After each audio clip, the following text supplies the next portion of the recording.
Hi friends, welcome back again my YouTube channel ASHA vlogs. And ఈరోజు ఒక కొత్త రెసిపీతో అయితే మేము ముందుకు వచ్చేసాను.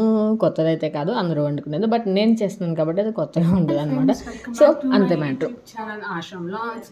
సో ఈరోజు ఏంటంటే నేను పన్నీర్ కర్రీ చేస్తున్నాను. సో రెసిపీని కూడా మీతో షేర్ చేస్తాను. దాంతోపాటు నేను కొత్తగా తీసుకున్నటువంటి ఈ డబ్రా కూడా ఓపెన్ చేసాను అనమాట. ఇది స్టిక్కర్ కూడా ఇది స్టిక్కర్ ఇప్పుడే వీకేసాను, కొత్తది అనమాట, స్టెయిన్లెస్ స్టీల్.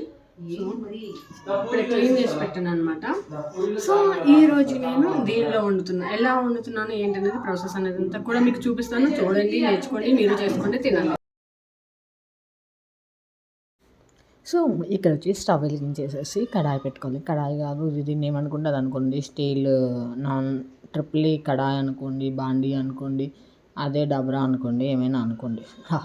సో మీ ఇష్టం, ఎవరు ఏదనుకుంటే అది అయిపోతుంది. ప్రస్తుతానికి నేనైతే దాన్ని కడాయి అని అనుకుంటున్నాను కాబట్టి అది నాకు కడాయి.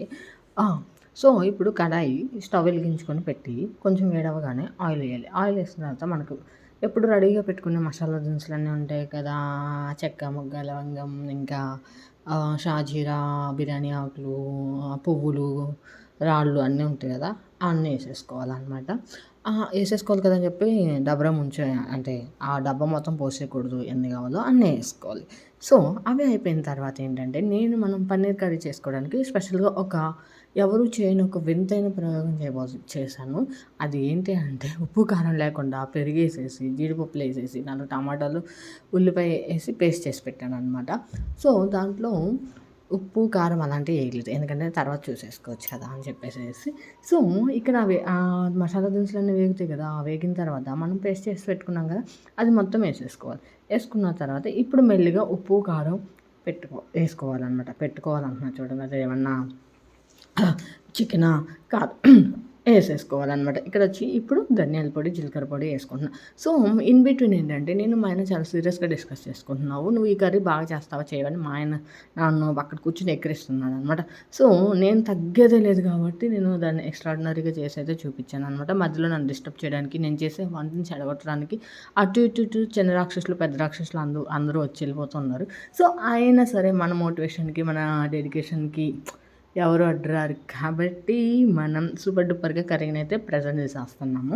ప్రిపేర్ కూడా చేసేస్తున్నాను, ప్రజెంట్ చేసి కూడా పెట్టేస్తాను. తినేసారు, మామూలుగా కాదు, కర్రీకి ఇంత కింద గ్రేవీ కూడా లేకుండా లాగి తినేసారు అనమాట. సో అది మ్యాటర్. మనం ఇందాక మిక్సీ చేసి పెట్టుకున్నాం కదా, ఆ మిక్సీ జార్లో కొద్దిగా గొప్ప ఉంటుంది కదా పేస్ట్, మరి అది కూడా వేస్ట్ అవ్వకూడదు కదా, మరి మనం డబ్బులు పెట్టి కొనుక్కున్నాము అన్నీ కాబట్టి దాంట్లో ఒక గ్లాసు నీళ్ళు పోసేసేసి మనం ఇందాక వేసిన జీలకర్ర పొడి, ధనియాల పొడి, ఈ పొడులన్నీ ఉన్నాయి కదా, ఇవన్నీ కూడా మంచిగా పచ్చివాసన పోయేదాకా వేయించేసుకుని ఆ తర్వాత ఈ మిక్సీ జార్లో వాటర్ పోసి అటు ఇటు బాగా తిప్పేసేసి బాండీలో వేసేయడమే. సో బాండీలో వేసేసిన తర్వాత ఏమవుతుందంటే ఏం కాదు, కొంచెం వాటర్గా అయిపోతుంది. దాన్ని ఏం చేయాలి, చిక్కబడిన దాకా ఆయిల్ బయటకు వచ్చిన దాకా తిప్పుకుంటూ ఉండాలి.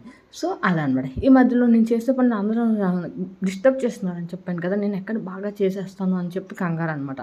సో మా అమ్మ అక్కడ కూర్చొని నేను బాగా చేస్తానా చేయనా అని చాలా గొప్పగా ఆలోచించేస్తుంది. సో మా అమ్మ అంత ఆలోచిస్తుంది కాబట్టి నేను చాలా జాగ్రత్తగా వాళ్ళ దగ్గర పెట్టుకొని చేశాను, బాగా చేశాను అది కూడా. సో ఇక్కడ వచ్చి ఏంటంటే నేను డిమార్ట్లో నుంచి తీసుకొచ్చినటువంటి పన్నీర్ ఏదైతే ఉందో, సో ఎప్పుడు 100 గ్రామ్స్ తెచ్చుకునే నేను ఈసారి 400 గ్రామ్స్ ప్యాక్ తీసుకొచ్చాను. ఎందుకనంటే మనం ఏం చేస్తున్నాను కదా, కొంచెం ఎక్కువ తినేస్తారనే ఒక అత్యుత్సాహంతో నేను ఎక్కువ తెచ్చేసుకున్నాను అనమాట. సో తెచ్చుకొని కొద్దిగా గొప్ప దాచుకోకుండా మొత్తం వేసేసాను. ఆ ముక్కలు చూసారా ఎంత ఉన్నాయో, మామూలుగా లేవన్నమాట. తింటే ఒక చికెన్ పీస్కి ఈక్వల్గా ఉందన్నమాట ఒక్కొక్క ముక్క.